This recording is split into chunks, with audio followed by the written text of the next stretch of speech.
कपाळाला गंध, टिका किंवा कुंकू लावण्याचे वैज्ञानिक कारण काय असेल?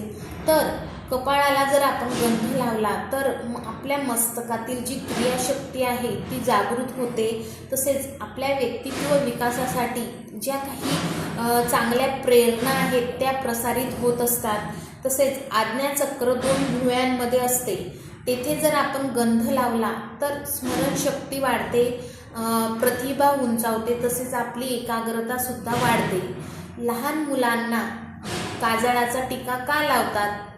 कारण त्याला नजर लागू नये म्हणून. हे आपल्याला आपली समज आहे म्हणून. पण त्याला वैज्ञानिक कारण हे आहे की जर लहान मुलाला काजळाचा टिका त्या ठिकाणी लावला तर जी समोरची व्यक्ती त्याच्याकडे बघते त्याची नजर लागू नये म्हणून हे एक कारण तर झालं. पण दुसरं वैज्ञानिक कारण हे आहे की त्या व्यक्तीमध्ये जी काही क्रोधादी भावना असेल ती क्रोधादी भावना त्या बालकापर्यंत पोहोचू नये यासाठी सुद्धा लहान मुलाला काजळाचा टिका लावतात. मग दृष्टी चेतनाच्या 2 भुवयांमध्ये पिट्युटरी ग्रंथी, हायपोथॅलेमस ग्रंथी, पिनियल ग्रंथी असतात. टिका, कुंकू, गंध लावताना त्या अशा दाबल्या जातात. बघा, आपण जर असा कुंकू घेतला आणि लावला तर त्या ठिकाणी दाब दिला जातो. का? कारण दाब दिल्याने तिथं ॲक्युप्रेशर निर्माण होते आणि ओज, तेज, बुद्धीची धारणा शक्ती विकसित होते.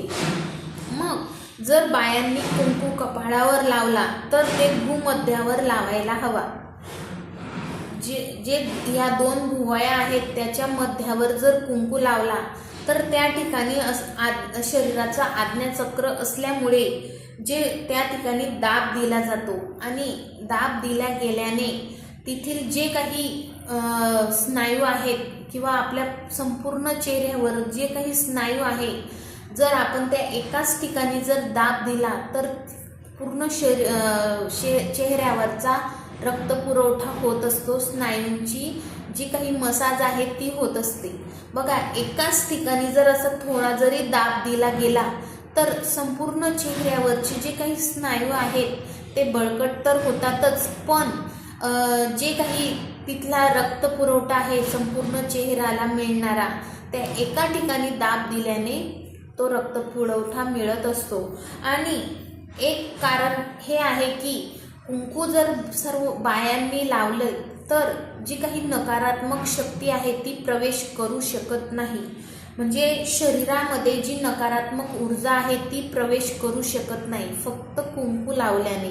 म्हणून बाया